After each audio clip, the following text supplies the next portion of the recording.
Hello friends, welcome to simplex classes. आज के class में हम लोग पढ़ेंगे व्हाट इज बजट। बजट इसे कहते हैं।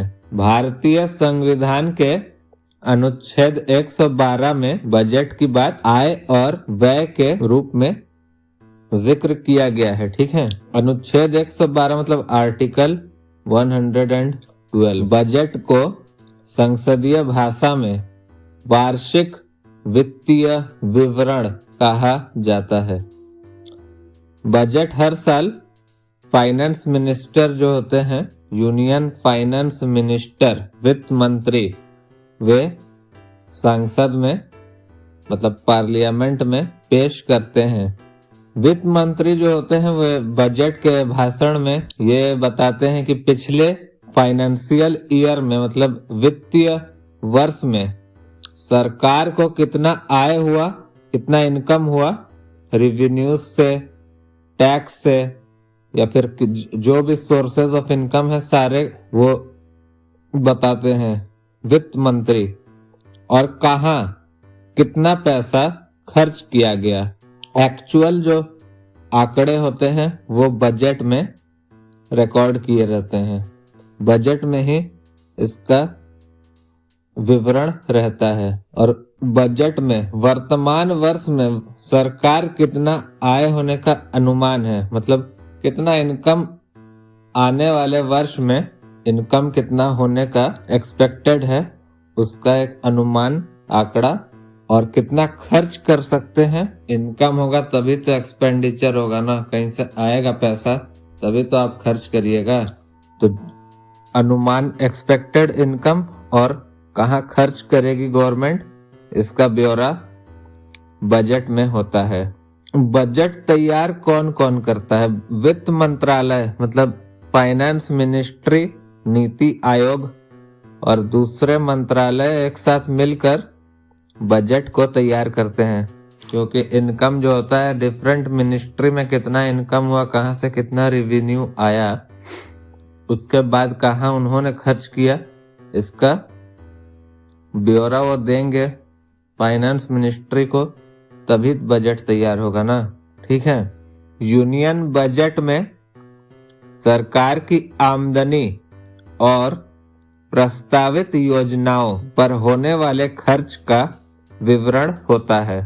जो स्कीम्स सेंट्रल गवर्नमेंट लॉन्च करती है उन पर जो खर्च करती है गवर्नमेंट ऑफ इंडिया, और different infrastructure, food, agriculture, transport, जितने भी सेक्टर्स में जितना खर्च होता है सारा ब्यौरा, सारा आंकड़ा, जितने भी आंकड़े हैं सारे बजट में मेंशन किए हुए रहते हैं, सारे उसमें रहेंगे ही बजट में।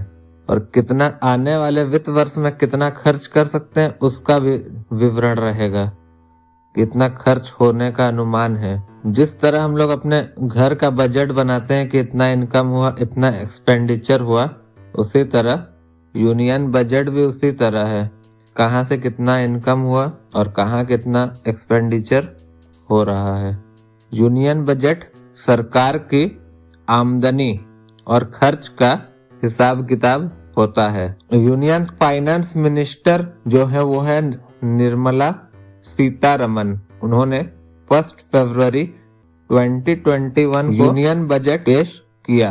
अब बजट में जो एजुकेशन सेक्टर में कितना खर्च करने का अनुमान है या फिर क्या है, तो 100 नए सैनिक स्कूल खोले जाएंगे और लद्दाख में एक सेंट्रल यूनिवर्सिटी बनेगी।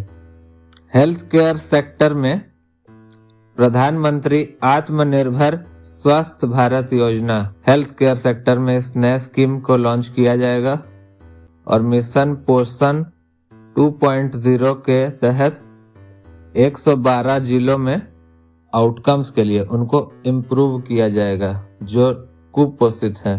फिस्कल डेफिसिट जो है वो 9.5% ऑफ जीडीपी है और आने वाले वित्त वर्ष में 6.8% ऑफ जीडीपी होने का अनुमान है। मतलब 2021-22 फाइनेंशियल ईयर में जीडीपी का 6.8% होने का अनुमान है फिस्कल डेफिसिट।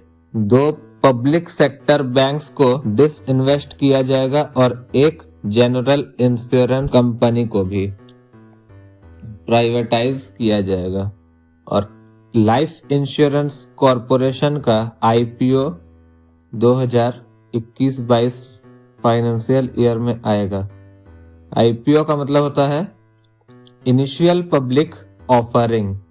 तो केंद्र सरकार जो है वो यह निश्चित करती है बजट में कि अगले वर्ष देश के विकास से संबंधित किन चीजों पर प्राथमिकता के साथ खर्च करना है और उन खर्चों के लिए धन की व्यवस्था किस सोर्स से करनी है। कहीं से इनकम होगा तभी तो हम लोग एक्सपेंडिचर करेंगे ना, है कि नहीं। आय और व्यय का ब्यौरा जो होता है उसको ही बजट कहा जाता है। हर साल बजट पेश करके सरकार को ये पता चलता है कि देश में किन क्षेत्रों में ज्यादा खर्च करने की आवश्यकता है और किन क्षेत्रों में कम। जैसे कि इस साल हेल्थ केयर सेक्टर में इजाफा किया गया है बजट का एलोकेशन का, क्योंकि कोविड के वजह से हेल्थ केयर सेक्टर को ही ज्यादा इम्पोर्टेंस में भी रखा जा रहा है। इस प्रकार से सरकार देश के हर राज्य और अर्थव्यवस्था के लिए जरूरी हर क्षेत्र का विकास सुनिश्चित करने का प्रयास करती है। तो आज की क्लास के लिए इतना ही। नेक्स्ट क्लास में दूसरे टॉपिक पर बात करेंगे। For more educational videos kindly subscribe to simplex classes. Thanks for watching.